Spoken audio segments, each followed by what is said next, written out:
Buenos días a todos y a todas. En primer lugar, agradecer al equipo de Jean-François Arnaud por la posibilidad de tener esta magnífica presentación de la cosecha del maíz francés y de las previsiones para este año 22. Somos conscientes de las dificultades que estamos viviendo con grandes volatilidades en este momento y con una situación, digamos, yo espero que la parte diplomática vaya avanzando, pero indiscutiblemente la situación Ucrania-Rusia no tiene en este momento unas grandes perspectivas de llegar a ningún acuerdo, con lo cual hemos de pensar en que podemos tener la necesidad de seguir, sobre todo muy de cerca, el aprovisionamiento europeo. Y en este caso, por supuesto, Francia para nosotros es un gran vecino y un gran productor del cual tenemos la suerte de contar siempre con ellos. Sin más, cedo la palabra a Jean-François Arnaud y repito, quiero agradecerle en nombre de la Lonja de Cereales de Barcelona el esfuerzo que ellos realizan para hacernos esta presentación que seguro será de gran interés para todos. Gracias.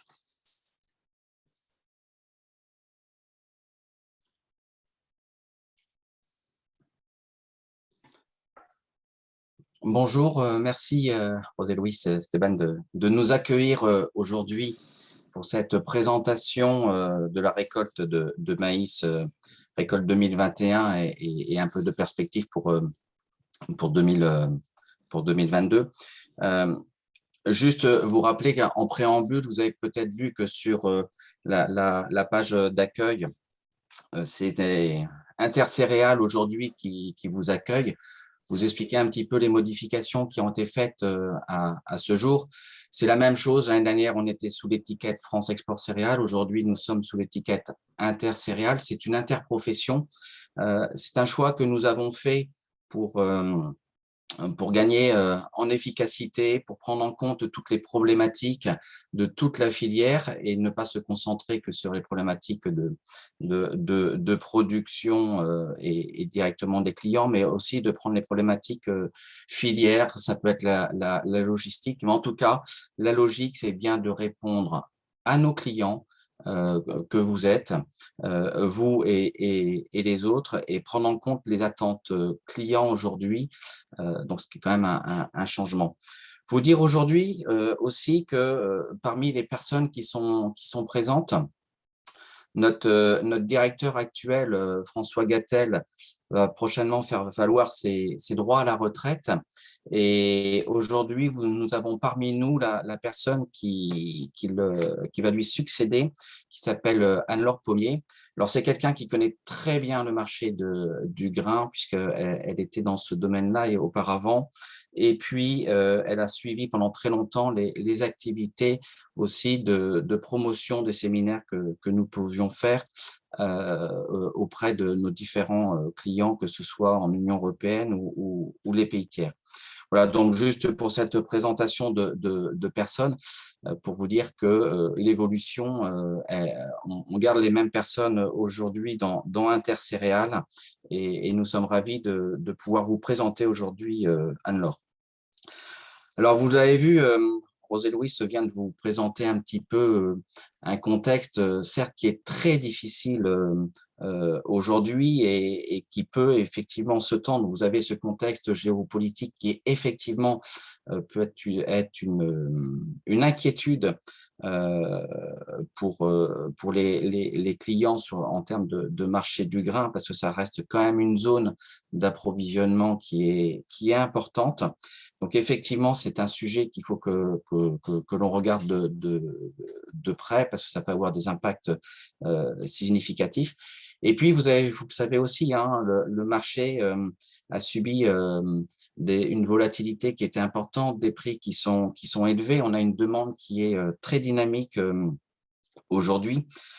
On a une situation en Amérique du Sud avec du sec qui peut aussi poser quelques problèmes. Et puis, on a un contexte de prix énergétique qui est très compliqué aujourd'hui, hein, et ça, vous le savez, que ce soit sur le prix du gaz, que ce soit sur le prix du pétrole, qui a des impacts sur nos activités, parce que nous consommons tous de l'énergie, nous séchons du maïs, nous transportons dans nos usines, nous utilisons aussi toute cette énergie, et ça a des impacts aujourd'hui qui sont significatifs et qu'il faut avoir en tête pour pas déstabiliser nos filières. Alors tout ça, nous en sommes conscients, mais vous rassurez quand même, malgré ce contexte difficile en termes de prix, aujourd'hui, la production française, et notamment de maïs, a été présente. Vous allez voir que la récolte 2021 a été excellente, que nous sommes présents. Et les intentions, en tout cas pour la 2022, ne sont pas fortement à la baisse, si bien qu'on sait qu'on va pouvoir alimenter nos marchés. Donc, vous allez avoir 3 présentations de mes collègues, de collègues d'Arvalis avec Thomas et Justine, et puis une coopérative Euralis avec Franck Camelassal qui terminera cette présentation. Je m'en arrête là et puis on reste volontiers à répondre à votre question si vous en avez besoin. Merci.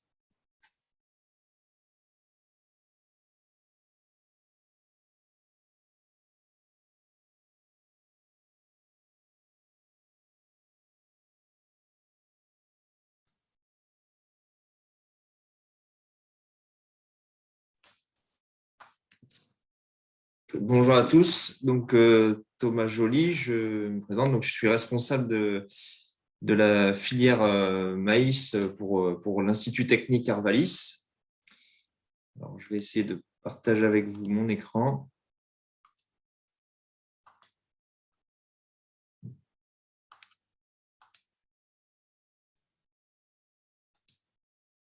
C'est bon. Voici. Donc voilà, je voulais vous présenter aujourd'hui le bilan de la récolte 2021, puis on se projettera ensuite sur la récolte 2022 en quelques mots. On est à l'aube des semis de cette campagne, donc on vous donnera quelques tendances pour la campagne à venir. Donc rapidement, un zoom, on revient sur la précédente campagne en 2021.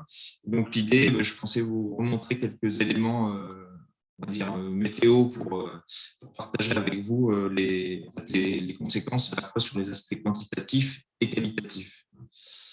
Alors, la première chose, Thomas. Pardon ?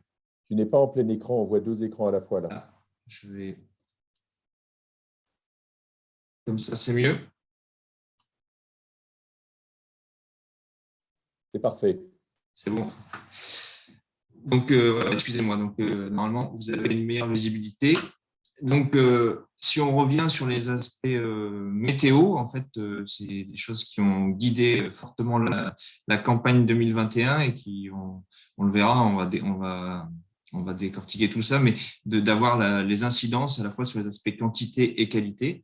Alors, sur la gauche de l'écran, vous avez les températures, les cumuls de température en écart à la moyenne. C'est-à-dire que, voilà, une année moyenne, on serait sur la barre du zéro. Et puis, quand on est en dessous, c'est qu'il fait plus froid que la moyenne. Et puis, quand la courbe remonte, c'est on récupère un peu les températures par rapport à une tendance moyenne. Donc, ce qu'on peut voir, c'est que sur le début de cycle, il a fait froid. Et donc, on a eu un démarrage relativement lent, ce qui a pu avoir éventuellement des conséquences en termes d'exposition aux ravageurs de début de cycle, ce qui a pu impacter un petit peu les peuplements. Mais globalement, voilà, les maïs s'en sont plutôt bien tirés et on a eu, par contre, donc à la fois un printemps froid et également un été relativement frais par rapport à ce qu'on connaît d'habitude. Alors, ça a eu en conséquence d'allonger un peu le cycle. Donc, ce qui est pas grave en soi, ça permet aussi à la plante d'avoir un peu plus de temps pour accumuler du rayonnement et différents nutriments. Donc, ce qui a permis d'obtenir des rendements, on verra, qui sont très bons cette année. Mais voilà, c'est le froid qui a allongé le cycle. Alors, je vous ai mis un petit code couleur pour essayer de vous repérer. Donc, vous avez plusieurs stations météo qui sont illustrées. C'est peut-être un petit peu difficile à lire, mais globalement, ce qui est en bleu correspond à l'est de la France, en vert au nord de la France, et puis le noir et le rouge, donc c'est l'ouest et le sud. Donc globalement, c'est plutôt vos régions d'appro qui sont modélisées ici sur la couleur rouge. Et puis sur la droite de l'écran, vous avez les précipitations. Et donc là, c'est le cumul de précipitations sur chacune des stations qu'on a pu illustrer ici. Et ce que je voulais vous montrer par ce graphique, hein, c'est pas forcément en valeur absolue, mais c'est de voir qu'il y a une hausse régulière tout au long de l'été. Et en fait, sur l'ensemble des sites de production, on a sur l'ensemble des zones de production, on a une pluie estivale régulière qui va permettre d'accompagner les maïs et qui va limiter les stress hydriques, notamment au moment de la floraison. Donc, on voit que le mois de juillet est très bien arrosé, très bien pourvu. Et donc globalement, les maïs n'ont pas souffert en 2021. Alors, une autre façon de le présenter, hein, vous avez en haut de votre écran des éléments en valeur absolue. Et puis, en bas de l'écran, vous les avez en écart par rapport à la moyenne. Vous avez les températures, les précipitations et un bilan hydrique.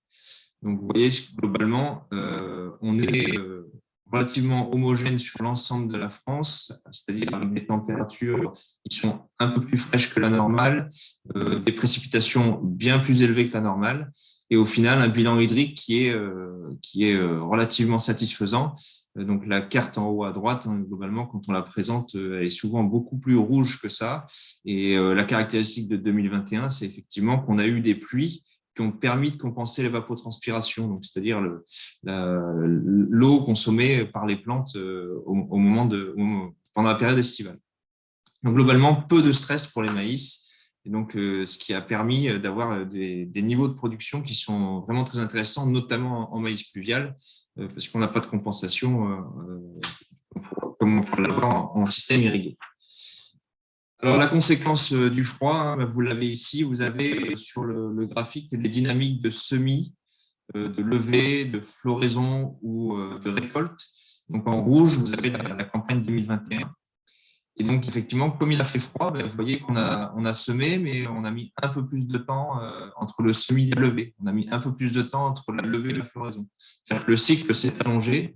Et donc, la conséquence, c'est qu'on a décalé toutes les opérations, et notamment jusqu'à décaler la récolte. Et c'est ce qui nous a conduit vers une récolte relativement tardive par rapport à ce qu'on a pu connaître ces dernières années. Alors, voilà, quand on s'approche de la récolte et qu'on a un peu de retard par rapport à la normale, on peut s'inquiéter de différents critères. Donc, c'était un peu les inquiétudes qu'on avait au moment de la récolte. Et puis, finalement, on verra que ça s'est estompé petit à petit et qu'on finit avec une récolte importante en quantité, des très bons rendements et puis une qualité qui est également satisfaisante. Donc, voilà, si on retarde le cycle, globalement, on peut s'attendre à des humidités un peu plus élevées. Alors, je vous ai montré tout à l'heure les courbes de température. En fait, finalement, on a eu un mois de septembre et octobre qui était relativement chaud par rapport à la normale, ce qui a pu accompagner une dessiccation, donc un séchage des maïs sur pied relativement rapide. Donc, c'était pas si alarmant qu'on aurait pu l'attendre. Donc, on a eu encore une fois des bonnes conditions sur le mois de septembre qui ont pu nous aider. Certes, des récoltes un petit peu décalées. Et donc, on verra, on sait que quand on récolte tard, on peut avoir une incidence sur la qualité sanitaire. Finalement, on verra que la logistique et le suivi a permis de limiter justement ces problèmes. Mais globalement, ce qu'on peut retenir, hein, c'est que, comme je vous ai dit, pas de stress majeur vis-à-vis de l'eau, et donc des très bons potentiels, notamment en maïs pluvial. Et puis, chez les irrigants, on a effectivement fait des économies, on va dire, d'apport d'eau, mais voilà, on a des bons rendements, ce ne sont pas forcément des rendements records, parce qu'il a peut-être manqué un petit peu de chaleur pour pouvoir, dans ces techniques-là, aborder les rendements records. Et globalement, au niveau national, vous voyez, donc on est sur un record de rendement sur 2021, donc 11 tonnes par hectare, ce qui porterait la production à 15,5 millions de tonnes sur l'ensemble de l'Hexagone. Et puis à ça, on pourrait ajouter, donc, comme on a eu des très bons rendements sur l'ensemble des maïs, hein, vous savez qu'il y a aussi du maïs fourrage à destination des élevages de bovins laitiers notamment. Et donc, on a une partie de cette récolte-là qui est en excédent et qui pourrait du coup être récoltée en grains et venir alimenter, compléter la collecte initiale de maïs grain. Donc, ça pourrait remettre un petit supplément sur ces 15,5 millions de tonnes estimées. Donc, record de rendement pour cette année 2021.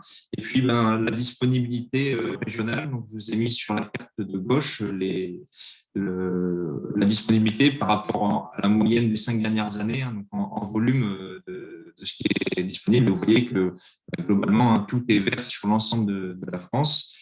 Alors, c'est peut-être un peu moins vrai sur le nord-est, mais voilà, ça s'accumule, ça reste quand même stable. Et effectivement, on a eu des températures qui ont un petit peu décalé la récolte et qui ne permettent pas d'avoir on va dire un excédent par rapport à la moyenne, mais c'est quand même des résultats qui sont très satisfaisants. Et sur la droite, donc c'est là où je voulais vous montrer un peu l'évolution des surfaces de maïs en France et par région. Donc, on peut zoomer sur la Nouvelle-Aquitaine, donc en orange, et puis en vert l'Occitanie, donc qui sont les deux régions que vous avez ici dans le sud-ouest et qui font essentiellement l'approvisionnement sur le Nord-Espagne. Donc, vous avez l'évolution des surfaces ici et en cumulé avec l'Occitanie. Donc, on voit que globalement, à l'échelle française, il y a une légère érosion depuis 2014. On avait une hausse en 2020 parce qu'on a eu des conditions très difficiles d'implantation de céréales d'hiver en 2019. Et puis, en 2022, on prévoit encore une légère baisse, alors de l'ordre de 5-6%. Qui, voilà, malgré les bons résultats techniques de l'an dernier, on a quand même quelques éléments qui viennent un peu perturber, on va dire, la rentabilité du maïs dans certains bassins de production et qui peuvent amener à faire des choix un peu différents. Et notamment, vous l'avez certainement ressenti aussi, mais la hausse du coût de l'énergie qui a un impact sur le poste, donc les coûts de fertilisation et les coûts de séchage. Donc, qui éventuellement peuvent amener à faire des choix et puis en fonction des cours actuels des matières premières à peut-être réorienter quelques assolements avec une légère baisse du maïs sur l'Hexagone. Alors, si on revient, donc là c'était pour l'aspect quantité, si on fait un zoom rapide sur les aspects qualité, donc on sait, nous, au niveau de l'Institut, on a travaillé sur les évolutions des différents champignons qui peuvent par la suite émettre des pathogènes. Donc vous avez ici donc, les différents champignons et qui peuvent produire différentes mycotoxines. Et donc, on a les optimums de croissance, soit du champignon, soit les optimums de toxinogénèse. Donc, on voit qu'il y a un effet de température pour l'apparition de ces champignons sur les maïs. Et donc, on va forcément conditionner la flore qui sera présente en fonction du climat. Donc, on peut déjà écarter des risques en fonction de la météo. Donc, on sait que d'un point de vue aflatoxine, il y a eu très peu de risques cette année, étant donné qu'on a eu un hiver doux et un été relativement frais aussi. Et donc, s'il y a un risque cette année, on se concentrerait plutôt sur le haut du tableau. Donc, on va le balayer ensemble. L'idée, c'est, voilà, encore une fois, les principaux pathogènes qu'on retrouve en France. Donc, plutôt des fusariums en général.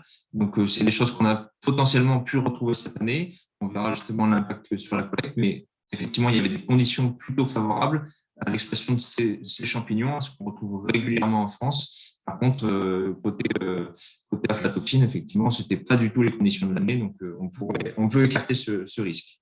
Alors, la meilleure façon de le faire, c'est d'avoir un observatoire. Et donc, aujourd'hui, on est en capacité de vous présenter le retour de l'observatoire sur 135 parcelles en France. Alors, attention, c'est peut-être pas représentatif totalement de la collecte française, mais en tout cas, ça donne un bon aperçu. Donc, l'idée, c'est de vous présenter ces résultats sur les différentes mycotoxines qu'on a pu tester. Donc, vous voyez, on prélève de l'ordre de 4 à 5 kilos par échantillon et puis on analyse à chaque fois plus de 135 points sur l'Hexagone. Alors, si on doit d'abord caractériser le risque d'Aune, je vous disais tout à l'heure, c'est des choses qu'on retrouve fréquemment, mais effectivement, on est sur un printemps relativement frais, et puis je vous ai dit un été relativement humide. Donc, effectivement, on pourrait avoir, dans certaines conditions, des classes de risque un peu plus élevées. On a également des conditions de production qui sont parfois dans des classes B ou C, alors selon les zones. Et puis, quand on regarde l'échantillon sur nos 135 échantillons, hein, si on regarde les résultats, et effectivement, sur l'aspect déoxyénol, on a près de 80% de la production, hein, qui est sur des niveaux d'infestation qui sont relativement bas. Mais effectivement, on a relevé de l'ordre de 5% d'échantillons qui dépassaient la limite de recommandation pour l'alimentation humaine. Donc, voilà pour le désoxynivalénol. Et puis, d'un point de vue zéaralénone, effectivement, on est sur les mêmes ordres de grandeur. On a 3% de dépassement, mais globalement, 85 ou 86% de la collecte qui est sur des niveaux faibles. Alors voilà, si on l'a vu, hein, il y a eu des difficultés éventuellement qui peuvent être liées au climat. On cumule en fait des risques cette année, mais finalement ils ont été plutôt bien gérés. Le climat était plutôt favorable à l'expression de ces pathogènes, et en plus je vous ai dit, on avait une récolte qui était attendue tardive, mais globalement on a vu sur le terrain une anticipation de l'arrivée d'un gros volume, des besoins d'étaler la récolte. Et donc, il y a eu des incitations à récolter tôt de la part des OS, et ce qui a pu étaler la récolte et ce qui a pu limiter le risque par la suite. D'un point de vue fumonisine, donc là aussi, on a travaillé sur une grille de risque. Alors, ça nous donne une estimation du risque. Encore une fois, il y a plusieurs éléments qui peuvent entrer en compte. Donc, on regarde la précocité de la variété, la présence ou non de fourreur, et puis est-ce que la plante a été stressée. Et ensuite, on combine ça avec des conditions météo sur l'été ou sur le début d'automne. Donc, notre avantage aussi cette année, c'est que d'un point de vue pression insectes-fourreurs, ça a été relativement faible cette année. Et donc, ça a fortement limité les problèmes sur l'ensemble des régions, et notamment sur le sud-ouest. Donc, si on regarde notre observatoire, hein, on est dans les mêmes ordres de grandeur, donc avec plus de 80% de la production sur des niveaux bas, donc 87% inférieurs à 1000 microgrammes par kilo. Et effectivement, on est à 2% qui serait au-delà des LMR pour l'alimentation humaine sur ce type de pathogène. Autre élément, donc là, je partage avec vous une étude qu'on avait réalisée nous, en 2006. Donc, c'est la durée du pré-stockage et l'évolution en fait éventuellement de la qualité. Donc, effectivement, entre la récolte au champ et le séchage du maïs, il peut s'écouler un peu de temps, et on sait que si on laisse le maïs trop longtemps en pré-stockage avant de le sécher, on peut dégrader la qualité. Et donc, on avait potentiellement un risque cette année en se disant on va avoir des volumes importants, et donc on pourra avoir éventuellement un peu de problème au moment du séchage en termes de logistique. Et c'est ce que je vous disais, c'est que conscient de ce problème-là, on a observé sur le terrain des incitations à récolter plus tôt, à étaler la récolte, et ce qui a permis de limiter ce risque. On sait que il faut réduire impérativement ce délai en termes de logistique, et donc ce qui a pu être mis en place globalement sur l'ensemble du territoire. En tout cas, c'était la consigne qui était donnée.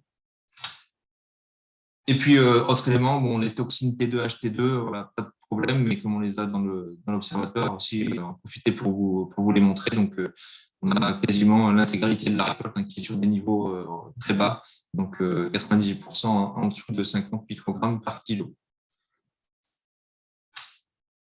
Et enfin, aflatoxine, alors c'est quelque chose qu'on surveille parce que forcément c'est un cancérogène génotoxique naturel qui est très suivi.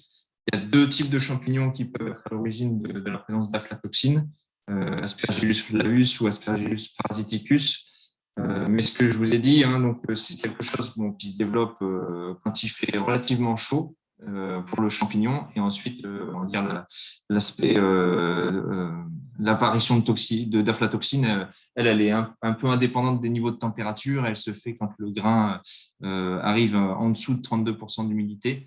Donc, en fait, on regarde surtout est-ce que le champignon, à la base, a eu des conditions favorables pour s'implanter, ce qui n'a pas été le cas cette année. Les conditions n'étaient pas assez chaudes pour que l'aspergillus se développe. Et donc, quand on regarde les observatoires, ça confirme un peu nos attentes. Ça confirme ce qu'on connaît du développement du champignon en fonction de la météo. Donc, on a eu un printemps froid et également un été qui était relativement frais et pluvieux. Donc, c'est vraiment pas les conditions favorables. Et donc, ça se révèle sur notre observatoire avec la quasi-totalité des échantillons qui ont des valeurs vraiment très faibles sur ces aspects aflatoxine.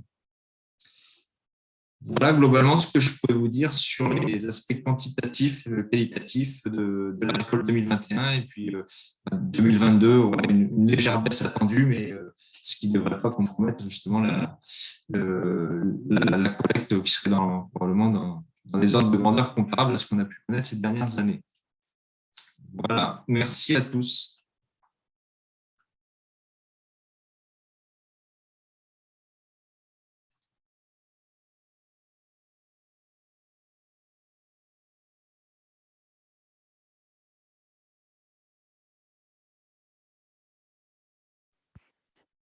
Bonjour à tous.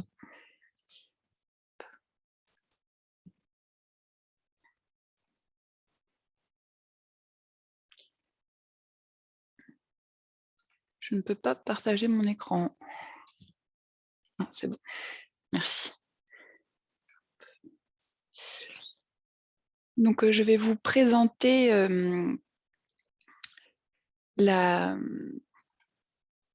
les résultats donc, de l'enquête qualité que nous réalisons avec France Agrimaire et en partenariat entre Arvalis, Institut Végétal et France Agrimaire. Donc l'enquête qualité collecteur, fait partie d'un groupe d'enquête. Cette enquête maïs fait partie d'un groupe d'enquête réalisé en partenariat avec France Agrimaire, comme je vous l'ai dit, et Arvalis, dans le but d'évaluer la qualité des récoltes des céréales françaises. Elles ont des visées alimentation humaine, alimentation animale et qualité sanitaire. Dans le cadre de mes missions, je vais vous présenter uniquement la partie alimentation animale. Et donc, nous faisons des enquêtes sur le blé tendre, l'orge fourragère, le triticale, le maïs grain et le sorgho grain. Donc pour 2021, l'enquête maïs s'est réalisée sur 262 échantillons de maïs prélevés chez des organismes stockeurs sur 50 départements que vous pouvez voir colorés sur la carte sur votre droite. Ils ont été prélevés donc, à la sortie des séchoirs et ces échantillons sont représentatifs de 75 à 80% des volumes collectés par organisme. Suite à la récupération de ces échantillons, nous avons fait des analyses et aussi des mélanges par bassin de production. Au niveau des analyses de composition que nous avons effectuées sur ces échantillons élémentaires, nous avons fait des analyses rapides en spectrométrie proche infrarouge, donc la teneur en eau, en protéines, en amidon et en matières grasses. Et ensuite, sur les mélanges par bassin de production, donc nous avons fait ces mêmes analyses rapides et aussi d'autres analyses physico-chimiques, donc matière minérale, matière grasse, teneur en sucre, en cellulose brute, tout ce qui est ensuite des teneurs, des analyses liées aux fibres et ensuite l'énergie brute. Tous les résultats que je vais vous présenter sont exprimés en pourcent de la matière sèche pour faciliter les comparaisons entre valeurs, entre mélanges. Alors, en ce qui concerne la protéine, tout d'abord, la moyenne nationale 2021 est à 7,9% sur matière sèche. Selon les zones de production, les valeurs moyennes vont de 7,6 à 8,1%, donc les valeurs sont assez homogènes. 65% des échantillons, donc des volumes collectés, ont un taux de protéines supérieur à 7,75% de matière sèche et 39% sont au-dessus de 8% de matière sèche. Vous pouvez voir la répartition sur le graphique, la comparaison pour chaque classe de valeur entre la moyenne quinquennale 2016-2020 et la valeur 2021. Donc on voit qu'en moyenne, on a des valeurs de protéines qui sont un petit peu plus basses que les années précédentes. Alors, en ce qui concerne donc la comparaison par rapport aux moyennes des années précédentes. Donc, la moyenne 2021 est légèrement inférieure à la moyenne 2020 et également légèrement inférieure à la moyenne des 5 dernières années, donc 0,3 points et 0,2 points de moins que ces deux valeurs. Donc là, je vous ai représenté un histogramme avec les valeurs des 6 dernières années, dont 2021. Ensuite, en ce qui concerne l'amidon, la moyenne nationale de 2021 est de l'ordre de 76,4% de matière sèche. Les valeurs moyennes par zone de production varient de 75,5% à 77,1% de matière sèche. Et 75% des volumes collectés ont une valeur d'amidon supérieure à 76% de matière sèche. Donc on voit que cette année, les valeurs en amidon sont plutôt élevées par rapport à la moyenne 2016-2020 et ça peut s'expliquer aussi par des valeurs en protéines un peu plus faibles. Donc si on regarde, si on compare la valeur 2021 par rapport aux valeurs des 5 dernières années, donc on voit que la valeur moyenne est supérieure de 2 points par rapport à 2020 et supérieure de 1,3 points par rapport à la moyenne quinquennale.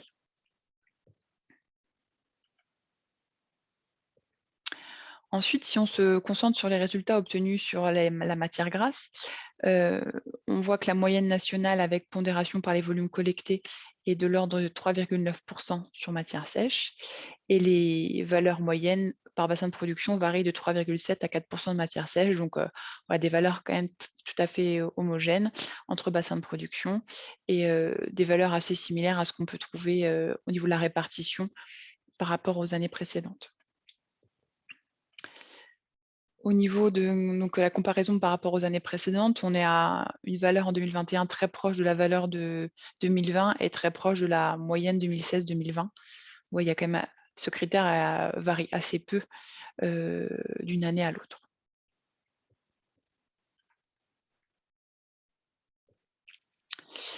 Ensuite, je vais évoquer la partie plus tournée vers l'alimentation animale avec une estimation de la valeur énergétique à partir des équations publiées dans des articles scientifiques. Donc, en fait, l'équation que j'utilise, et vous pouvez voir le détail en haut de votre écran, et elle prend en compte la teneur en parois végétales insolubles dans l'eau et la teneur en matière grasse mesurée après hydrolyse. Donc, la moyenne nationale de valeur énergétique COC est de l'ordre de 3710 kilocalories par kilogramme de matière sèche. Les valeurs varient de 3687 à 3726. Donc, on voit que les valeurs sont très homogènes entre bassins cette année.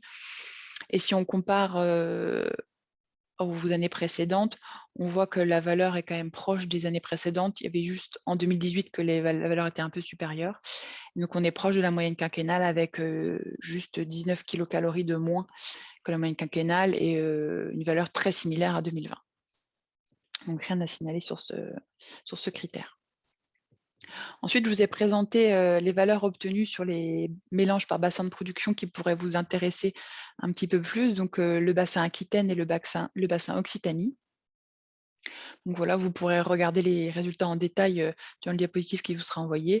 C'est juste pour préciser qu'au niveau des teneurs en protéines, on est au niveau de la moyenne nationale, donc exactement la même valeur, on est à 7,9% sur matière sèche. Au niveau des teneurs en amidon, on est à 0,7 points et 0,5 points de plus que la moyenne nationale. Et au niveau de la matière grasse, on est similaire, voire légèrement de ça, avec une différence de 0 ou 0,2 points de moins que la moyenne.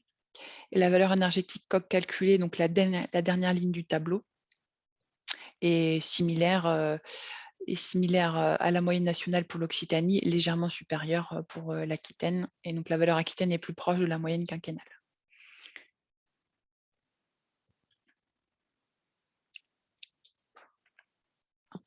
Je vous remercie de votre attention et je laisse la parole à mes collègues.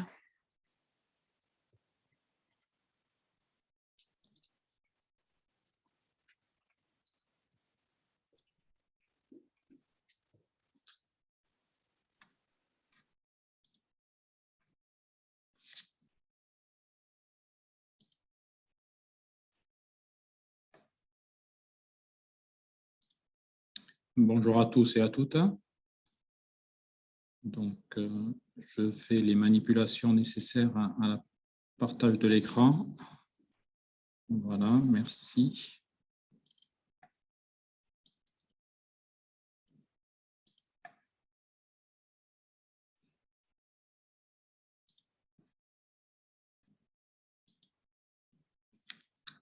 C'est bon pour tout le monde? Parfait. Au niveau de l'écran, donc bonjour à toutes et à tous. Donc, je suis Franck Ahmed Lassalle. Je travaille à la coopérative Euralis, à la direction des marchés céréales et je suis également président de la charte qualité maïs classe A. Donc, je vais vous faire une présentation en 3 temps où je vais rappeler un peu ce qu'est notre charte maïs classe A. Une association donc, qui regroupe les collecteurs du maïs du Grand Sud-Ouest de la France autour des thématiques de traçabilité non OGM, de qualité physique et de qualité sanitaire. Ensuite, je vais vous présenter rapidement la coopérative Euralis pour faire enfin une présentation du maïs français et notamment sa place sur le marché espagnol et rappeler les atouts que nous avons pour un approvisionnement de vos consommations juste de l'autre côté des Pyrénées. Donc, première partie, donc rappeler qui nous sommes au niveau de la charte maïs classe A. Donc, ça regroupe quand même une grande partie du maïs français, puisque c'est un peu plus du tiers de la production française, 6 millions de tonnes qui sont collectées chaque année. C'est 20 000 agriculteurs qui s'engagent tous les ans sur ces thématiques de la traçabilité et de la qualité physique et sanitaire, avec plus de 20 ans d'expérience maintenant, et qui regroupe, comme je vous l'ai dit, tous les organismes collecteurs du Sud-Ouest, puisque ça représente plus de 140 collecteurs sur une zone qui va de Nantes, Bordeaux, Bayonne, Toulouse. La charte de qualité, donc maïs classe A, on peut la résumer en 10 points essentiels. Garantir la traçabilité des semences achetées non OGM et vendues à nos agriculteurs. Donc, ça fait partie des cahiers des charges généraux donc, qui sont pilotés par notre charte.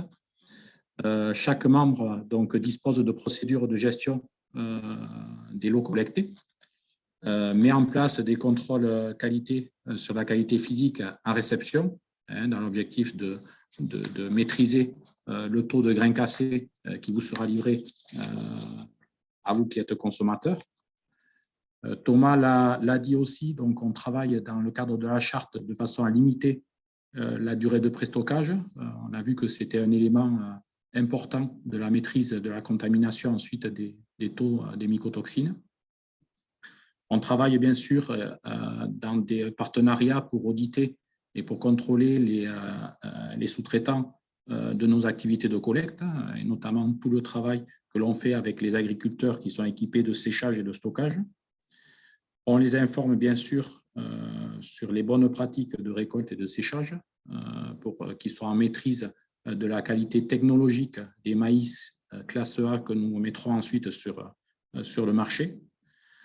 On sensibilise les opérateurs des récoltes et notamment les agriculteurs qui ont des moissonneuses-batteuses sur les enjeux de qualité physique et économique, notamment sur les contaminants, pour qu'ils soient vraiment en maîtrise de ces éléments.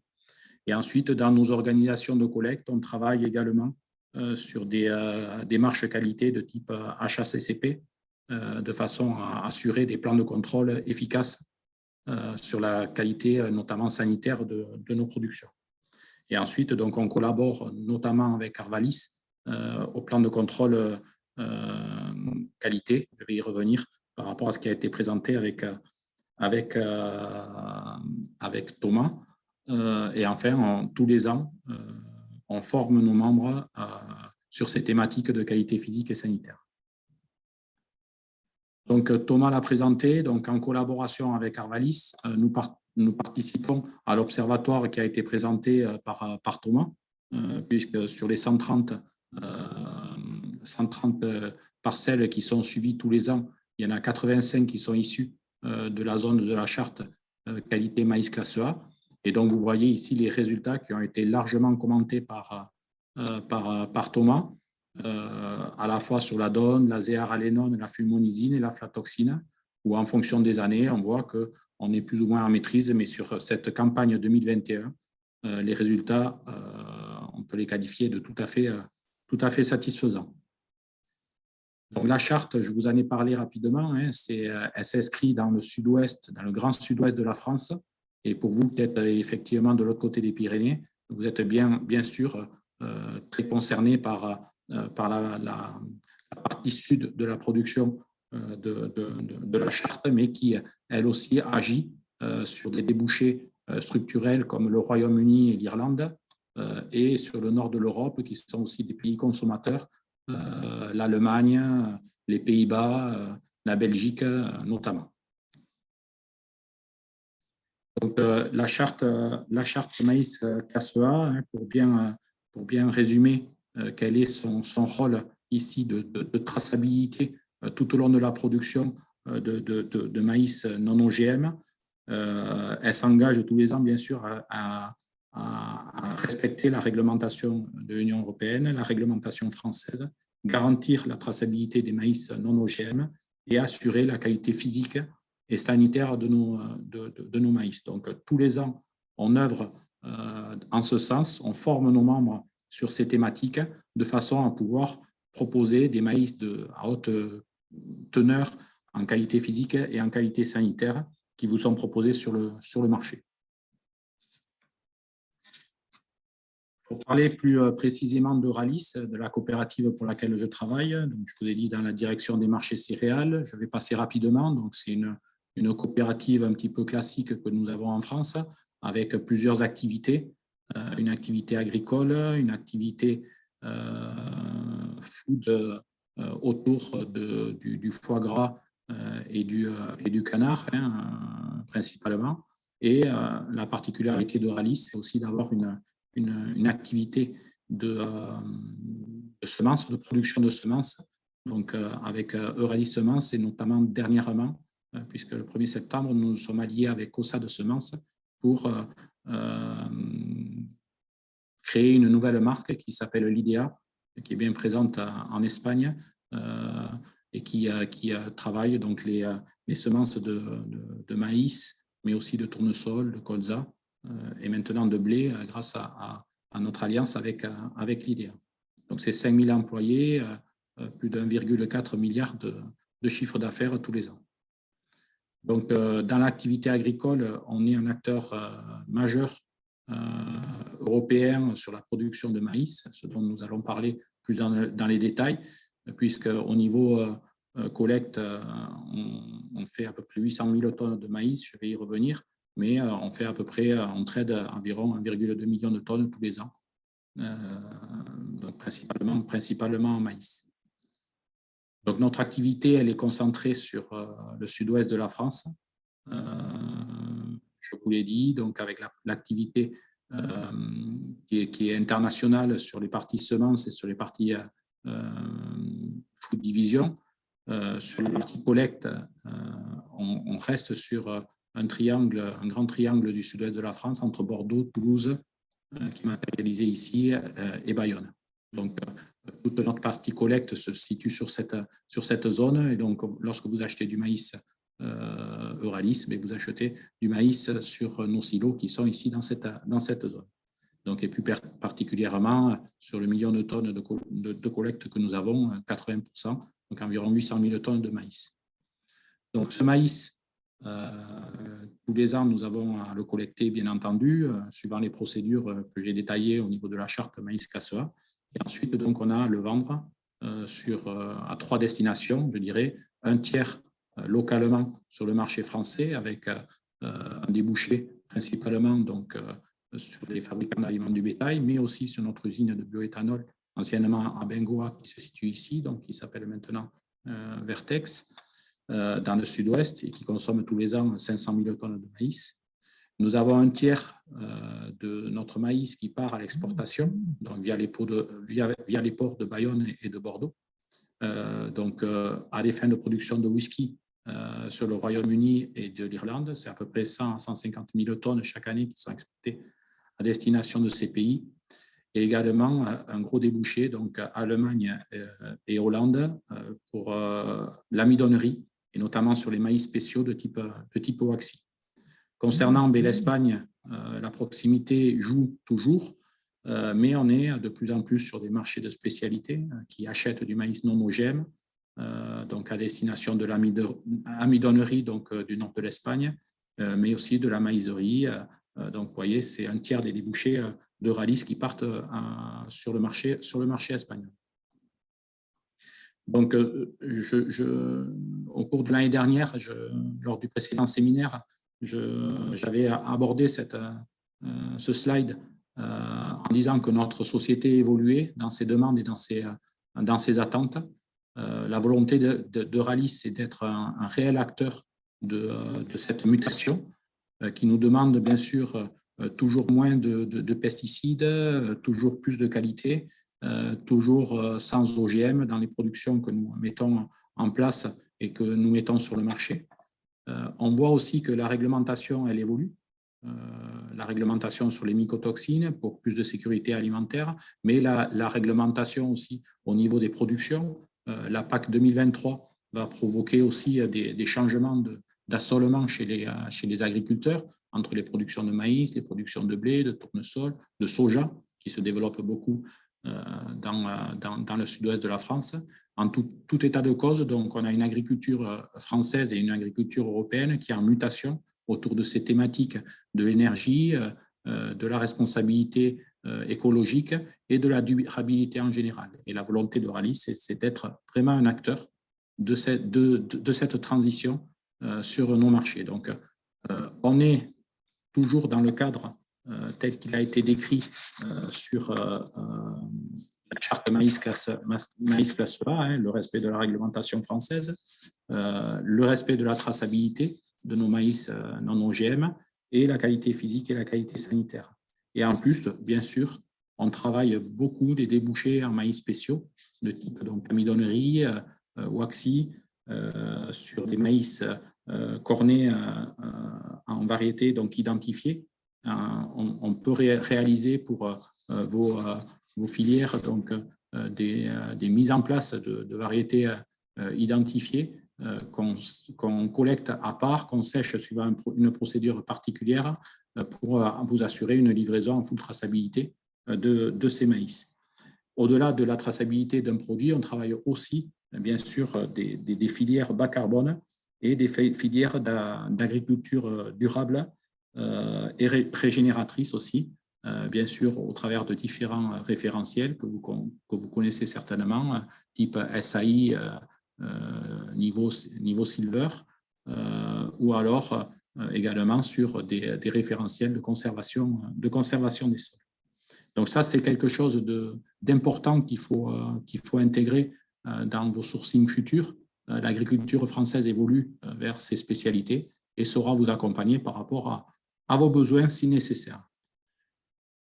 Pour revenir un petit peu sur la partie plus marché et prix, offre et demande et les mutations qui ont eu lieu au cours de cette campagne 2021 et un petit peu quelles seront les perspectives sur 2022.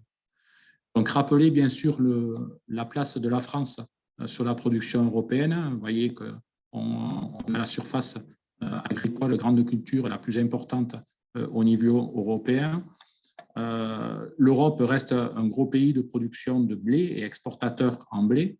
Vous voyez ici la taille du maïs, 65 millions de tonnes tout produit chaque année, et ce n'est pas suffisant par rapport à notre consommation. Donc, c'est pour ça que depuis 2017, on est importateur de maïs et on est le premier importateur mondial de maïs. Je vais y revenir. Dans ce concert de production française, européenne, la France tient toujours la première marche en termes de production. Donc, quand vous êtes importateur, consommateur, comme vous l'êtes en Espagne, il faut penser à regarder du côté de la France, puisqu'au niveau Union européenne, vous voyez que l'année dernière, en 2020, on avait 57 millions de tonnes de production céréalière. L'année d'avant, c'était 70 millions de tonnes. Cette année, on se rapproche aussi des 70 millions de tonnes de production française. Et quand on regarde la production et la consommation, chez les fabricants d'aliments du bétail, on voit tout le poids de l'Espagne que vous représentez avec la deuxième, presque à égalité avec l'Allemagne, la deuxième place du marché espagnol en termes de consommation de fabrication d'aliments du bétail, de céréales pour la fabrication d'aliments du bétail. Donc, je voulais dire rapidement, un des éléments marquants, c'est qu'en 2017, l'Union européenne est devenue le premier importateur mondial de maïs, devant le Mexique et le Japon. Et depuis donc 2017, tous les ans, en 2018, 19, 20 et 21, les prévisions pour équilibrer nos bilans et nos besoins de consommation démontrent qu'on a besoin d'importer tous les ans à peu près 20 millions de tonnes de maïs en origine pays tiers. Et donc, le président l'a rappelé en introduction, quand on voit notre dépendance vis-à-vis du maïs ukrainien, qui représente 45% de nos importations, on voit toute l'inquiétude qui est la nôtre sur le marché des céréales par rapport à la situation qui a été décrite tout à l'heure et qui reste inquiétante au niveau de la capacité de l'Ukraine à pouvoir approvisionner ces marchés pour la campagne à venir, compte tenu de la situation. L'autre gros sourcing, c'est du maïs brésilien. Hein. Tout ça, ça rentre massivement, ça vous le savez, en Espagne, donc via le port de Tarragone, donc suivant un cycle annuel bien établi, avec une première partie de campagne donc, qui est plutôt approvisionnée avec l'Ukraine et les mois d'été avec des origines brésiliennes. Le Brésil rentre aussi au niveau de l'Union européenne, grandement donc, sur le port de Rotterdam et le nord de l'Europe.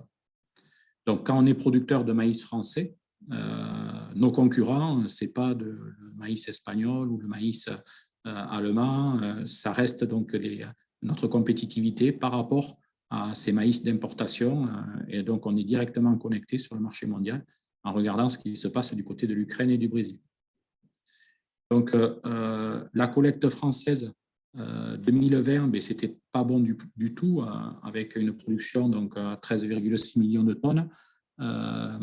Thomas a rappelé les bonnes conditions de culture générales en France, et ça a été aussi vrai sur le marché du Sud-Ouest, avec donc une production attendue supérieure à 15 millions de tonnes.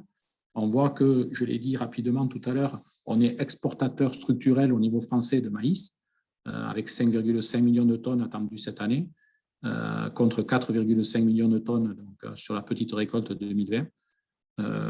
Par contre, ce qui est important de souligner, c'est que sur la deuxième partie de campagne, c'est-à-dire sur les mois de janvier à septembre de l'année, on constate une faible disponibilité en maïs, c'est-à-dire qu'on travaille de plus en plus en France avec des contrats cadres qui lient les collecteurs aux acheteurs et sur lesquels on engage des volumes et ensuite pour des approvisionnements en spot sur la deuxième partie de campagne, c'est toujours compliqué de trouver des disponibilités aujourd'hui en maïs français. Le marché espagnol, vous le connaissez parfaitement, hein, c'est un marché qui est importateur, notamment quand on voit la place chez les fabricants d'aliments du bétail de la consommation et la production qui est insuffisante en Espagne. Donc, c'est un marché qui a recours à l'importation et c'est un marché qu'on peut segmenter vraiment en deux, entre les consommateurs de maïs en général non OGM, qui demandent de la traçabilité, et ceux qui demandent du maïs plus standard, et dans lequel ils trouvent leur sourcing via le port de Tarragone, pour ce que j'ai cité tout à l'heure, avec des origines brésiliennes et ukrainiennes. La demande espagnole, aujourd'hui, en maïs français, de façon générale, elle s'exprime d'abord sur du maïs de spécialité, plus que sur du marché fabricant d'aliments du bétail. Alors, ça n'a pas été vrai cette année, notamment avec un retour de la compétitivité des prix de maïs français par rapport aux origines pays tiers. L'année dernière, je vous avais aussi montré un petit peu ces évolutions de part de marché, des débouchés des maïs français sur des marchés traditionnellement importateurs.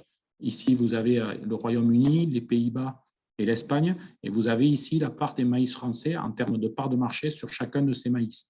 Vous voyez qu'en Espagne, aujourd'hui, pour 100 tonnes de maïs, il n'y a que 20 tonnes de maïs qui sont consommées en origine française.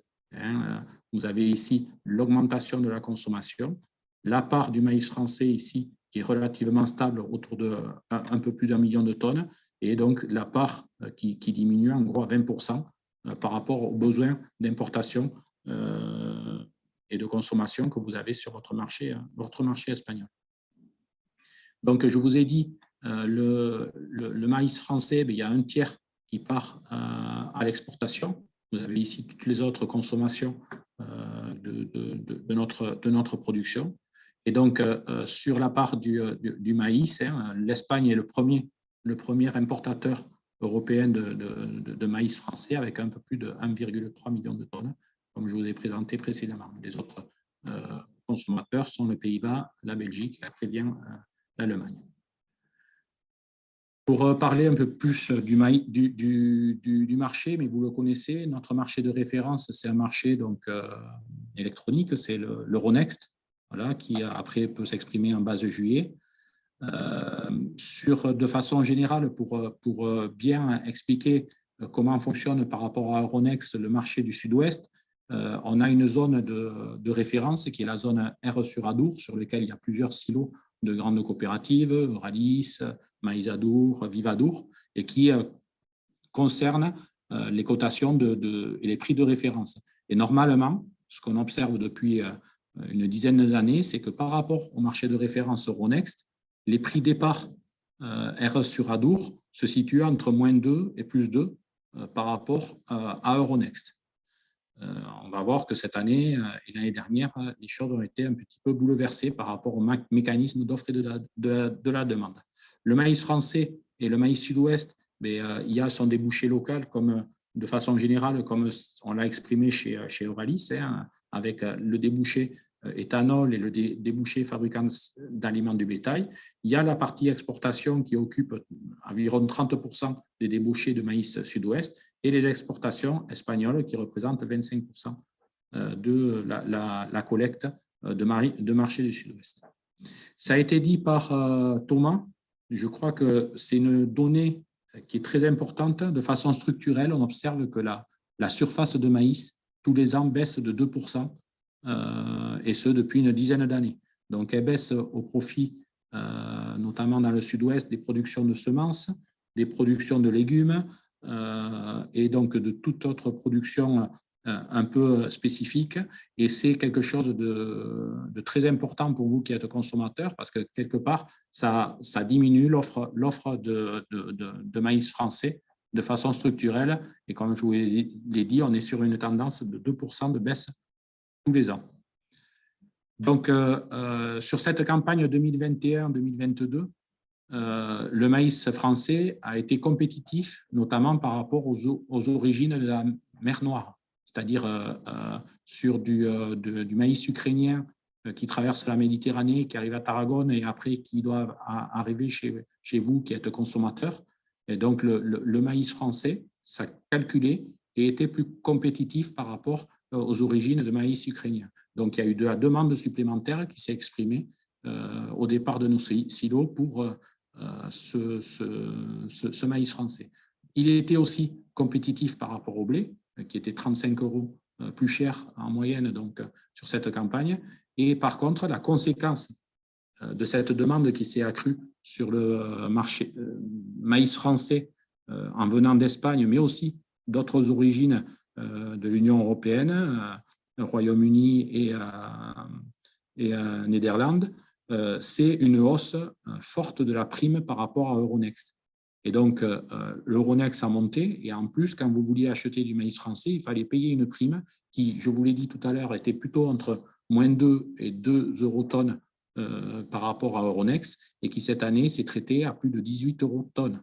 Donc quelque chose de vraiment nouveau et qui réenchérit bien sûr l'offre de maïs français. Donc cette demande, je vous l'ai dit, elle s'est exprimée sur le marché espagnol, mais pas simplement. Ça a été vrai aussi chez les consommateurs du Royaume-Uni et de l'Irlande, avec plus 40% de volume de la consommation par rapport à l'année dernière, et sur l'amidonnerie, notamment avec les maïs spéciaux de type Waxy qu'on produit pour les consommateurs du nord de l'Europe. Donc, on rappelle bien sûr les spécificités de ce marché que j'ai détaillées au travers de la charte. C'est un maïs sûr qui renforce ses contrôles et sa maîtrise sur les mycotoxines, mais aussi sur les OGM.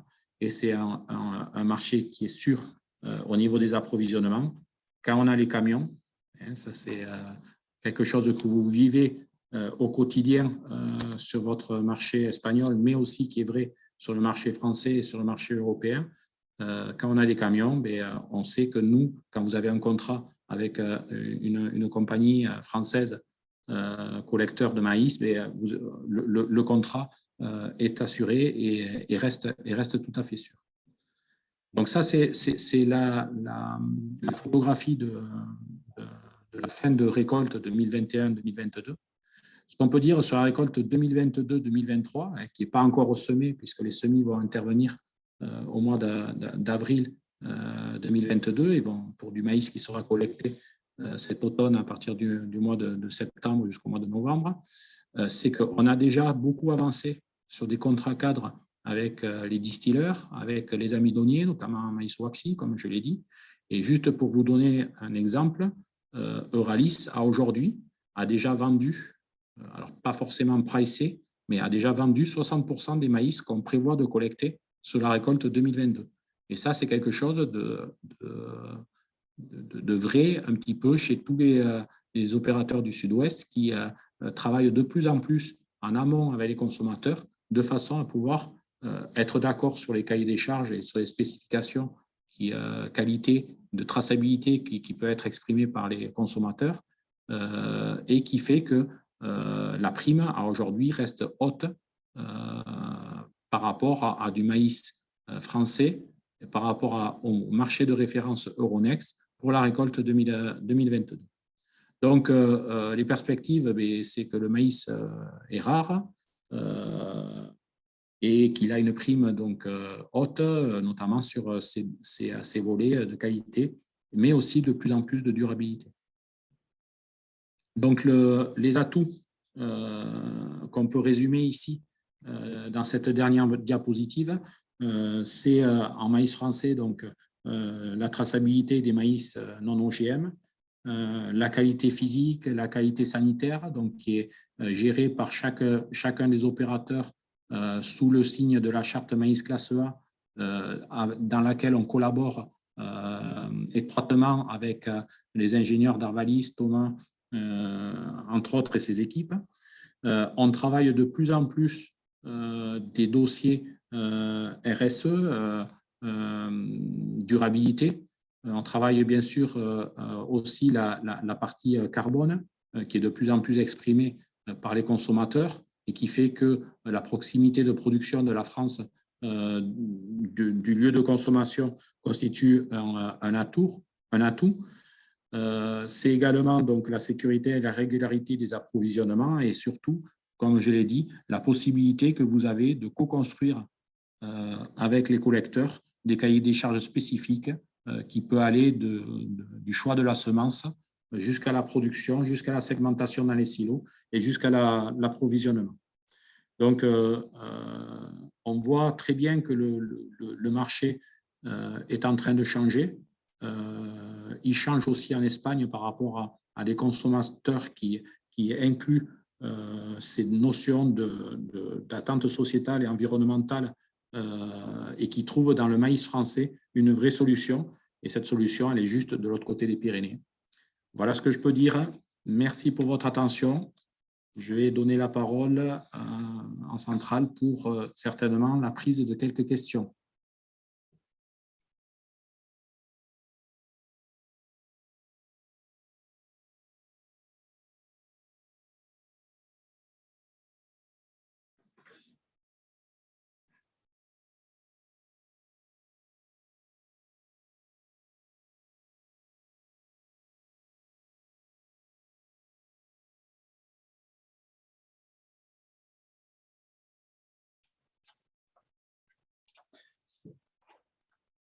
Alors, ce que je vous propose effectivement, c'est que on réponde aux questions. Alors, j'ai vu qu'il y avait des discussions qui étaient en cours. Alors, y a-t-il des choses sur lesquelles on peut compléter dans cette présentation?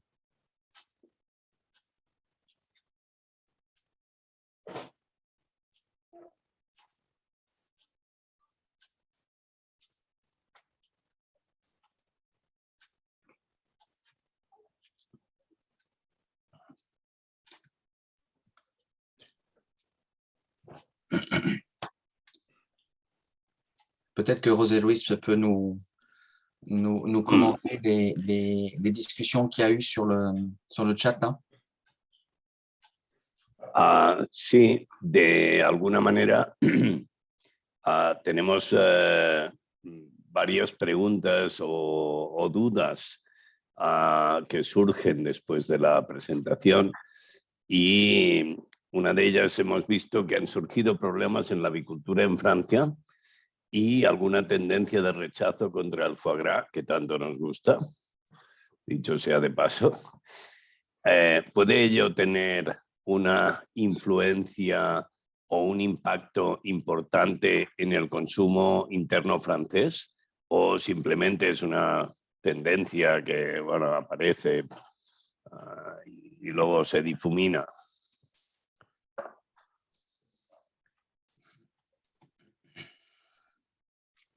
Alors, je vais commencer par répondre et peut-être que Franck, étant très concerné dans cette zone-là, pourra compléter.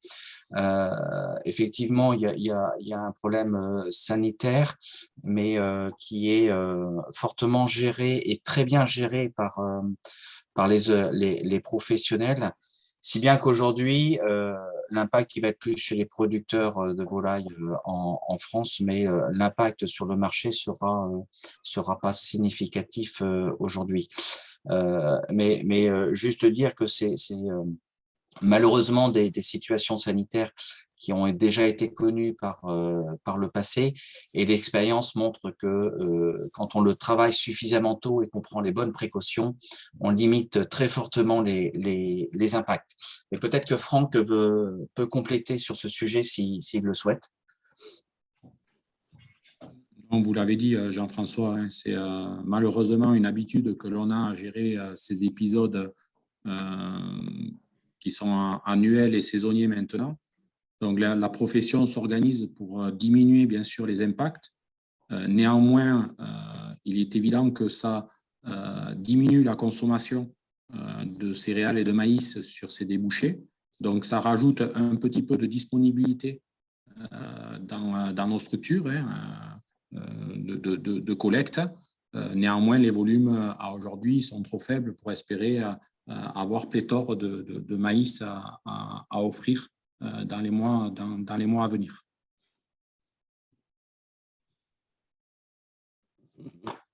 Merci Franck.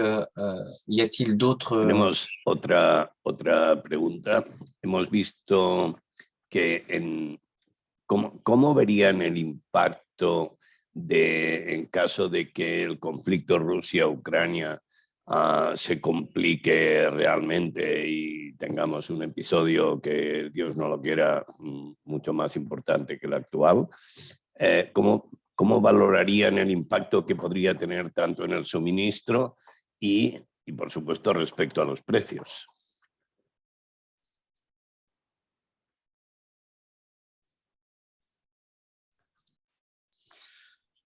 Alors, je ne suis pas un spécialiste de la géopolitique. Pour autant, je pense qu'on est sur une situation qui est très compliquée et qu'on ne maîtrise pas du tout. Pour autant, Franck Camélassal vous a présenté 45% de l'importation de maïs en Union européenne vient de l'Ukraine. Donc, oui, s'il y a des ports qui sont bloqués, s'il y a une production qui est un peu mise à mal, problèmes humains, enfin, c'est tellement complexe qu'on peut effectivement s'attendre à ce que ça ait une répercussion et que ça déstabilise l'approvisionnement du marché européen. Mais quelles conséquences ça va avoir? Et je pense qu'à ça se rajoute aussi la difficulté énergétique. On l'a vu, le coût du fret qui a augmenté, le coût pour nos entreprises dans le séchage, tout ça. Donc tout ça, ce sont des facteurs et qui sont quand même relativement liés aussi, sont des choses que malheureusement on va subir et on aura peu de possibilités de faire bouger les choses et c'en est malheureusement, c'est pas nous professionnels, on ne peut pas, on sera les victimes de cette situation-là, mais c'est des choses qui doivent se gérer par nos pouvoirs publics respectifs et espérons juste que le bon sens gagnera et qu'on n'ira pas vers un conflit qui serait humainement dramatique.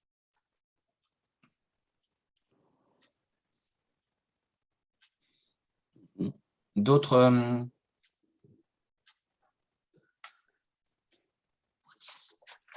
Frank nos ha dicho que la producción de maíz francés se relaja y que de alguna manera hemos visto cómo cae más o menos un 2% anual.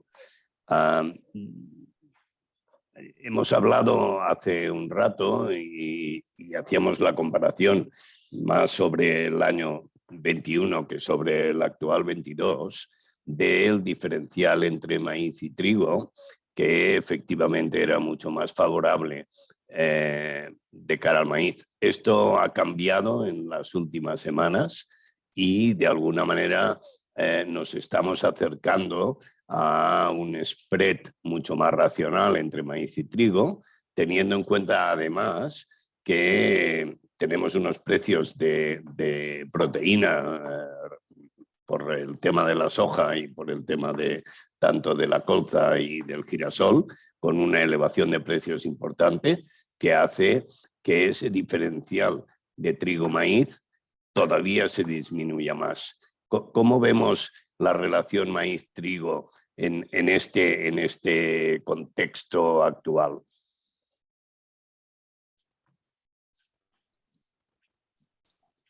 Je vais laisser Franck répondre. Oui, je prends la question, Jean-François. Ce qu'il y a de sûr, pour compléter par rapport à votre réponse, Jean-François, c'est que notre marché devient clairement instable du fait de cette situation ukrainienne que vous avez décrite. Derrière cette déstabilisation, il y aura des écarts et des volatilités de prix très importantes dans l'avenir. Dans la question qui est posée, on parle d'un spread habituel blé-maïs. Si on regarde un petit peu quels étaient les équilibres entre le prix du blé et le prix du maïs, on avait l'habitude de travailler quand il y avait peu de volatilité avec un prix du blé qui était 10-15 euros de plus que le prix du maïs. On voit que depuis 2 ans, ce n'est plus du tout le cas. Donc, à aujourd'hui, sur la récolte 2020, on a un spread entre les deux productions qui se trouve plutôt autour de 20 eurotonnes. Maintenant, les tensions géopolitiques qu'on a évoquées, qui peuvent jouer sur les mécanismes d'offre et demande, dès qu'on va retrouver un spread autour de 30 eurotonnes, on va redevenir compétitif avec du maïs par rapport au blé. Maintenant, il faudra s'assurer de la disponibilité de la marchandise. Donc, spread habituel, c'était plutôt 10 eurotonnes de plus pour du blé, 10-15 eurotonnes. On voit que depuis 2 ans, on est entre 20 et 35 eurotonnes. Quand c'est à 35 eurotonnes, le maïs calcule par rapport au blé.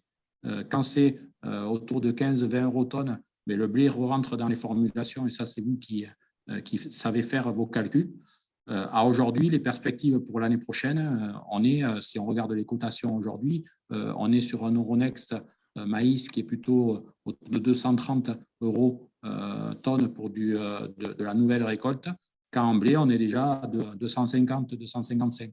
Donc, avec un spread à aujourd'hui qui est plutôt autour de 20 euros tonnes. Voilà un petit peu pour la réponse technique qu'on peut apporter à cette question. Et je compléterai… Tenemos otra pregunta de Juan José Queipo. En primer lugar, nos felicita por la presentación, que personalmente le ha gustado mucho. Y entonces le gustaría conocer si ese 60% de maíz francés vendido ya para la nueva cosecha, el tanto por ciento será minoritario para el sector de la fabricación de piensos o no. Y no se entendió muy bien si es sobre todo en primas o es en precio flat. ¿Y qué porcentaje habéis visto de ventas de nueva cosechas a las alturas del año respecto a cosechas anteriores?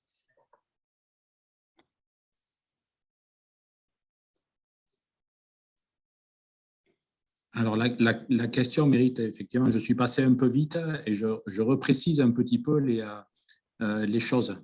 Il faut distinguer quand on fait avec un de nos clients un contrat avec des tonnes et la fixation du prix. Quand on dit que 60% aujourd'hui de la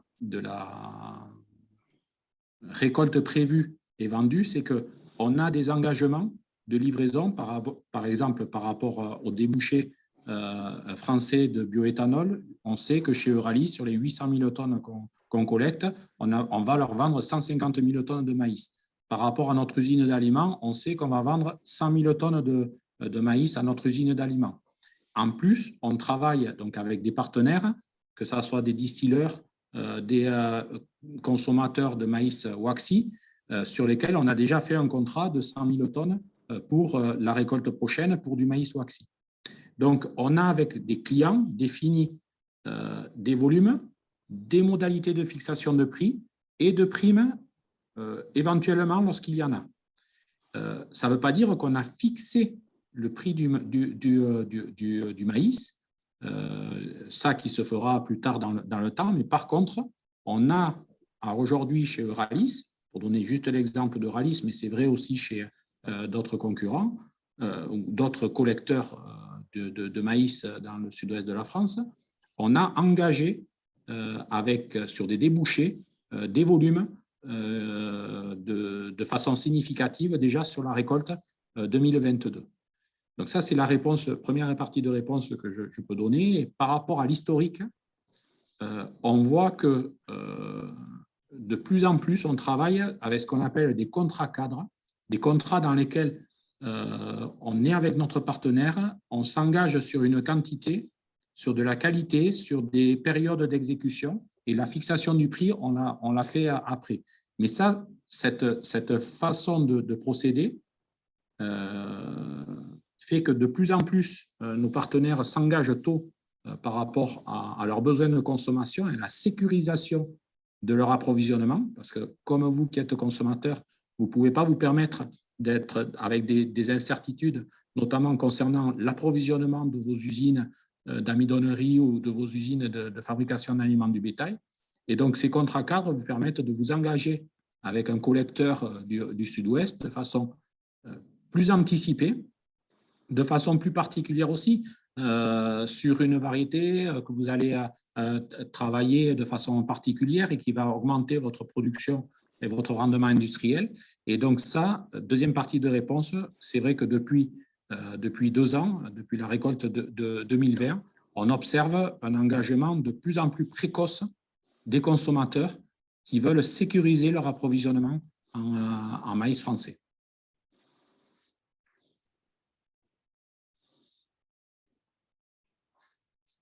Et je Gracias. Tenemos otra pregunta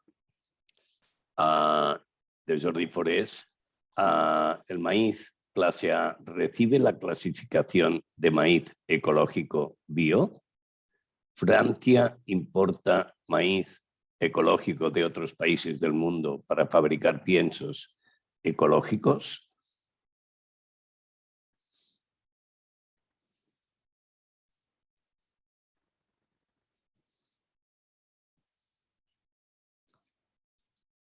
Alors, traditionnellement, la France avait un petit flux d'importation en maïs biologique, et en soja biologique. Ce n'est plus le cas aujourd'hui, sur lequel on a observé donc, depuis 5 ans un fort mouvement des systèmes de production agricole qui ont fait qu'à aujourd'hui, il y a 10% de la surface française en grande culture qui est en agriculture biologique.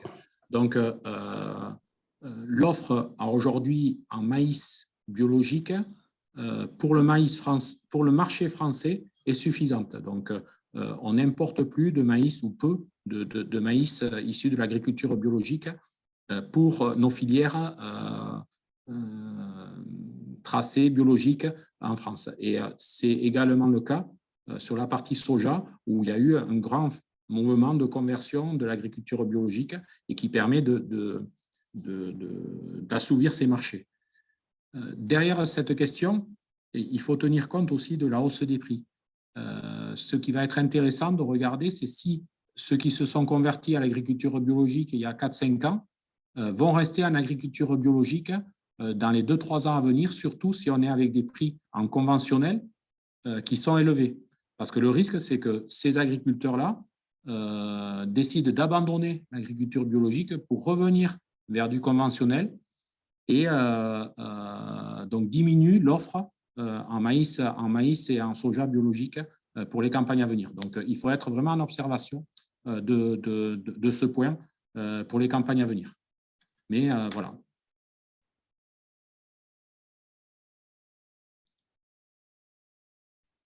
Tenemos una nueva pregunta, esta de Paco Iglesias, y es sobre el maíz Woxi.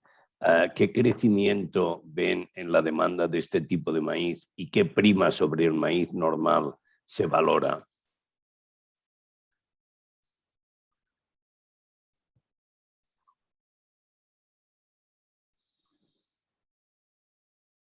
Hola Paco, très content que tu puisses m'écouter.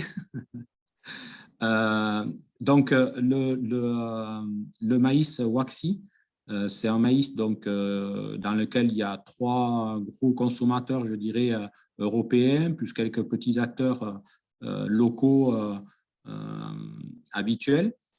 C'est un marché qui est en hausse structurelle de 4-5% par an en termes de consommation, dans lequel les consommateurs donc, qui se trouvent dans le nord de l'Europe principalement, France pour la partie roquette, Cargill, Ingrédients, et Tet & Lyle pour les autres consommateurs donc, qui se trouvent en Allemagne, Belgique, Néderlande, ont leur consommation qui augmente tous les ans un petit peu.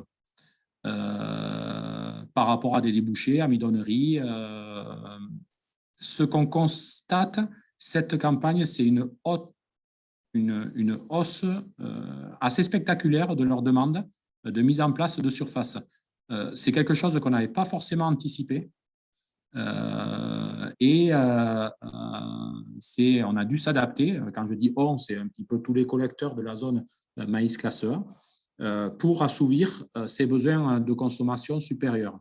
On l'a vu, on aujourd'hui plus de 10% de la consommation qui est attendue sur ces maïs waxy.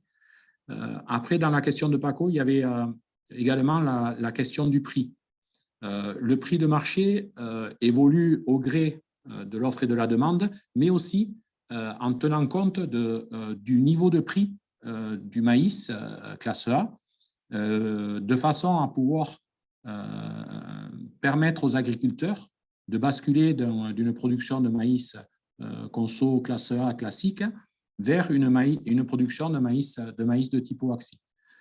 Et pour donner juste des niveaux de primes, l'année dernière, donc sur la récolte 2021, nous avions des primes donc, qui s'étaient discutées en décembre 2020, qui étaient pour du maïs waxy en gros entre 25 et 28 euros tonne de plus par rapport au maïs classe A.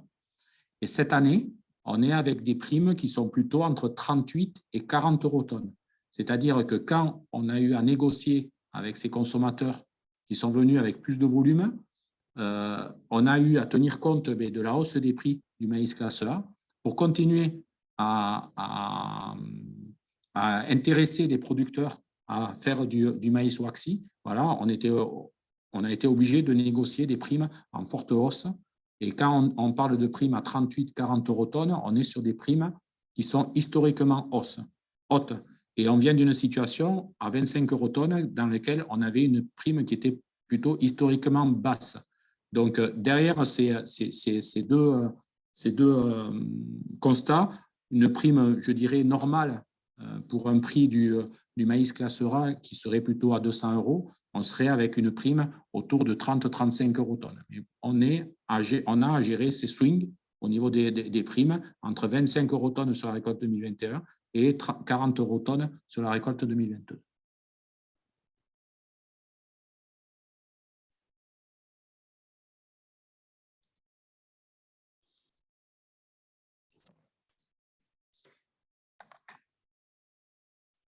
Hay una última, más que pregunta, es una observación. Como saben, la mayoría del movimiento de mercancía entre Francia y España, sobre todo en el maíz y en el trigo también, se hace por camión, puesto que abarata muchísimo el tema de transporte interno y la carga, etc. Este año hemos tenido, muchísimos problemas con el tema de transporte por carretera y evidentemente esto es un problema de cumplimiento de contratos, de posibilidades de acercamiento, etc. ¿Creen que se va a ir mejorando en esta situación o vamos a tener este déficit de transporte terrestre y de choferes que tanto nos preocupa en nuestro suministro?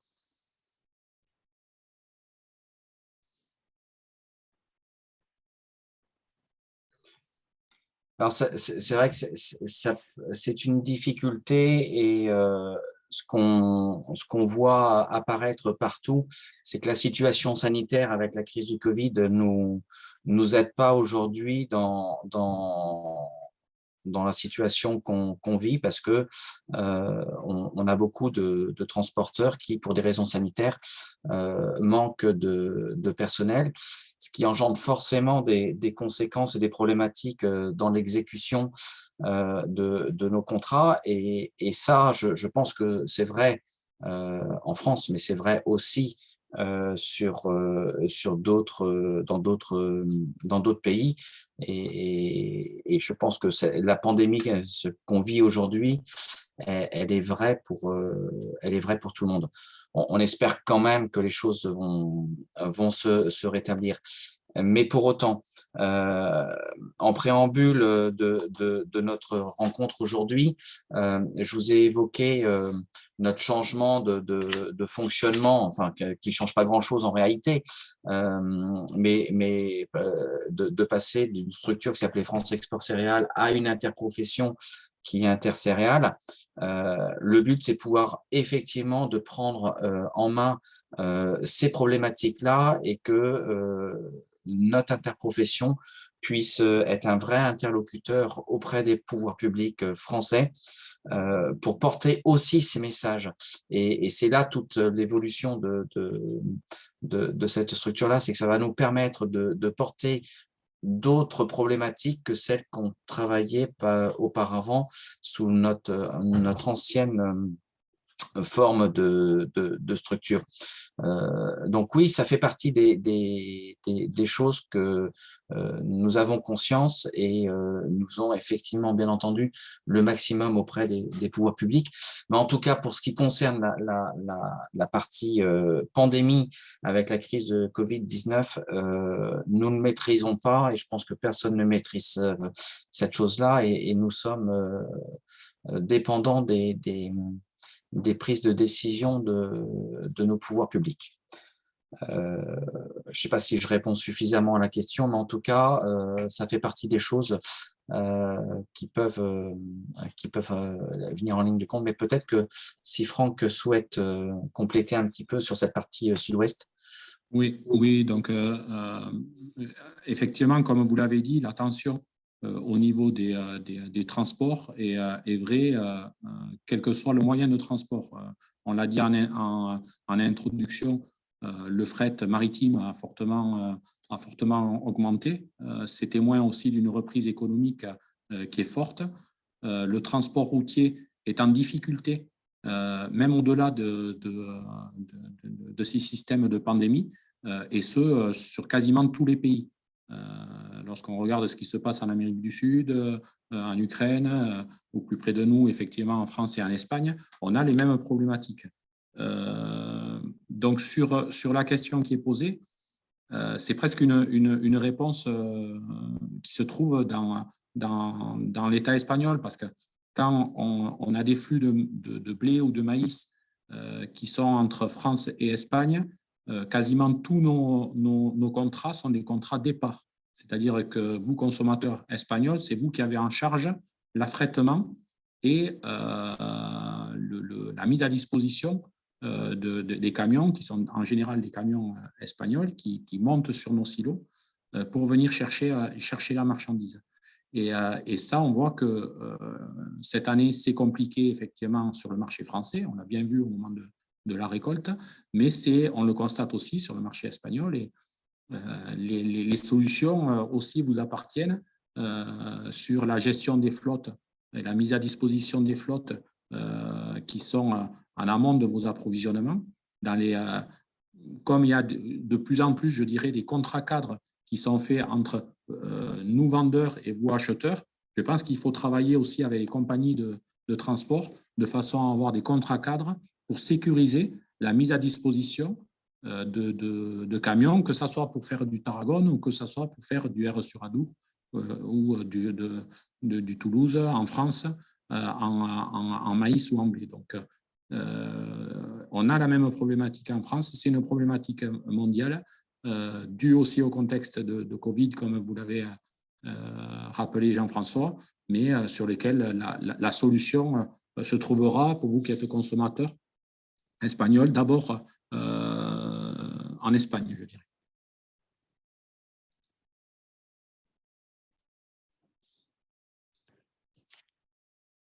Gracias, Frank.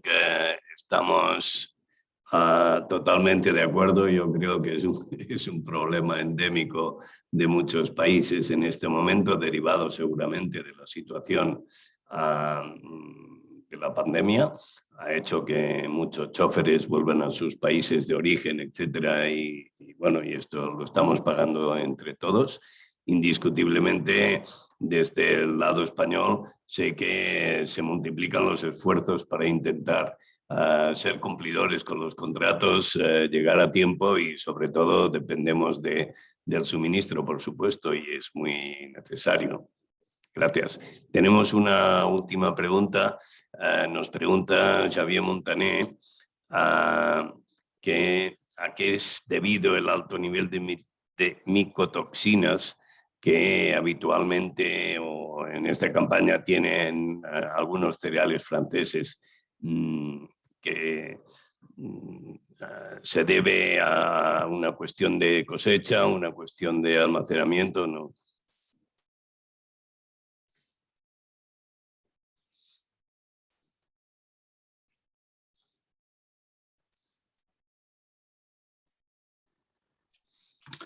Alors, peut-être que Thomas, tu peux commencer. Vas-y, Thomas.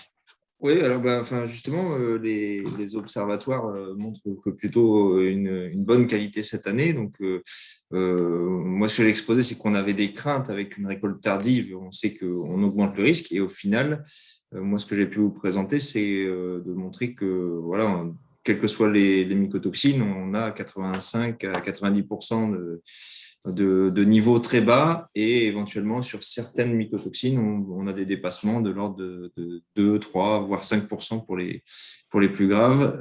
Donc sur l'ensemble des 135 échantillons qu'on a pu prélever. Alors c'est pas une photographie précise de la collecte, mais ça donne une idée, quoi.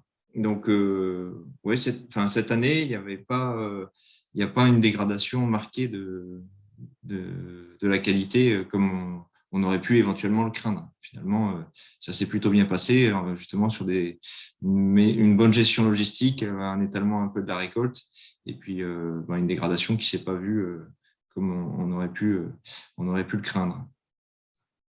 Je ne sais pas s'il y avait autre chose dans la question, mais voilà, l'observatoire montre que justement il y a plutôt une bonne qualité cette année.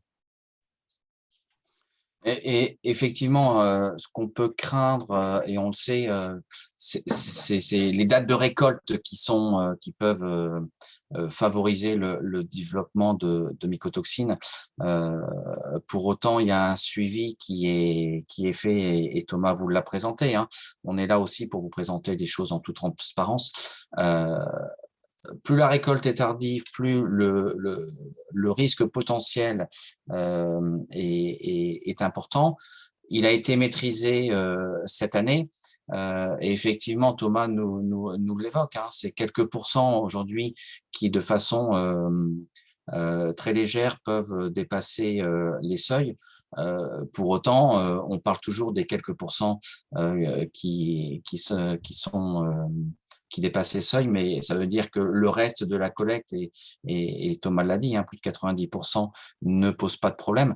Donc, je crois qu'il faut se focaliser quand même sur cette partie-là qui nous permet d'approvisionner nos clients de façon sereinement. Mais la cause principale, effectivement, c'est pas qu'il y a une augmentation, c'est surtout le climat de l'année de la récolte 2021 qui peut provoquer ces choses-là.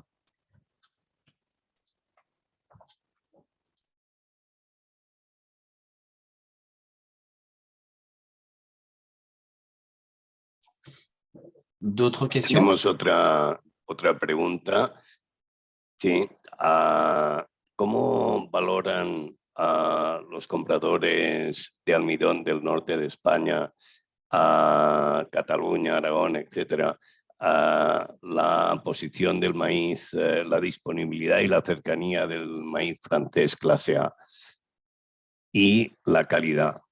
Y en segundo lugar, la posibilidad que daría la tranquilidad de poder comprar un volumen grande con una prima fija sobre el precio flat y no correr el riesgo de la volatilidad tan extrema que hemos vivido o que estamos viviendo, perdón, en esta campaña.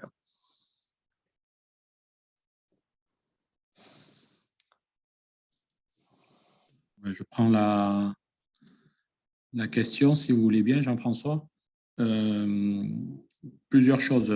Un, des acheteurs du nord amidonnier de l'Espagne ont commencé à se positionner effectivement sur la récolte 2022 pour acheter des volumes de maïs classe A et de fixer la prime par rapport à l'Euronext. À aujourd'hui, donc dans la question, il y a la demande concernant la fixation d'un prix flat qui, pour nous, est difficile à mettre en œuvre sur des gros volumes, puisque nous, notre job, c'est de faire effectivement de la gestion de risque. Et quand on vend à quelqu'un, il faut qu'on puisse racheter en même temps. Donc, soit on maîtrise donc des outils d'arbitrage, notamment avec le marché à terme, avec Euronext, soit il faut qu'on achète en même temps à l'agriculteur.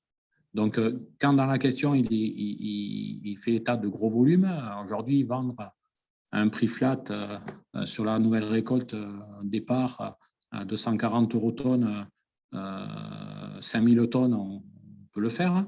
Maintenant, quand on parle de gros volumes, est-ce que c'est 50 000 tonnes, 60 000 tonnes? Ça paraît compliqué dans la gestion du risque qui doit être la nôtre pour nos entreprises. Donc, c'est pour ça que dans un premier temps, on fixe plutôt la prime et on a des contrats où le vendeur et l'acheteur fixent à tour de rôle le prix sur des volumes qui sont prévus dans le contrat et qui nous permettent de gérer le risque sur nos entreprises. Donc, je ne sais pas, dans la question, quand on parlait de gros volumes, de combien on parle. Si on parle de 100 000 tonnes, ça paraît compliqué en fixation en prix flat, sauf à ce que trouver un prix à 300 € tonne à départ. Donc, je rigole, mais c'est pas très rigolo. Mais, ou alors, est-ce qu'on parle de 2, 3, 4, 5 000 tonnes, ou auquel cas c'est possible aujourd'hui de travailler et de trouver des vendeurs qui se positionnent en prix flat pour la récolte prochaine sur ces niveaux de prix.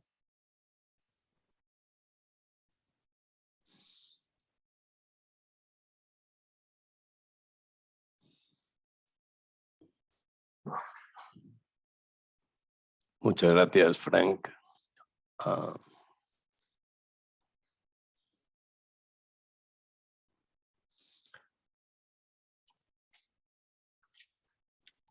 Y a-t-il d'autres questions qu'on peut prendre? No tengo más preguntas. Yo creo que hemos hecho un repaso importante y desde luego muy completo, y agradeceros muy mucho a toda la colaboración prestada y esta magnífica presentación que habéis hecho. Gracias. Bien, merci José Luis d'abord de cette matinée qu'on peut passer ensemble. En tout cas, moi, au regard de ce que j'ai entendu ce matin, effectivement, on est sur une logique très compliquée, très tendue. Il y a la pandémie, il y a une crise diplomatique avec l'Ukraine qui va poser de vrais problèmes et qui peut poser problème. Et je ne crois pas au fait que dans 8 jours, ce soit quelque chose qui soit plus un sujet. Ça veut dire que malheureusement, on va devoir composer avec tous ces éléments, et on voit bien que suite en tout cas la pandémie du Covid-19, on a une demande qui est très dynamique aujourd'hui et qui drive vraiment le marché. Ce qui est quand même un peu une inversion des tendances qu'on avait l'habitude de voir, où on avait plutôt une offre qui était importante et ça, on s'ajustait par rapport à l'offre. Aujourd'hui, c'est vraiment la demande qui tire le marché. Il y a une reprise économique qui est présente. Il y a ces incertitudes géopolitiques.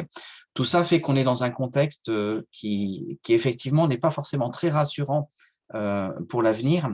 Pour autant, il y a des outils qui existent et je pense que Franck Camelasal vous a bien présenté les choses en disant qu'aujourd'hui 60% chez eux étaient déjà engagés, mais la contractualisation demain sera très probablement un outil à regarder pour que les entreprises puissent faire leur gestion de risque en termes d'approvisionnement.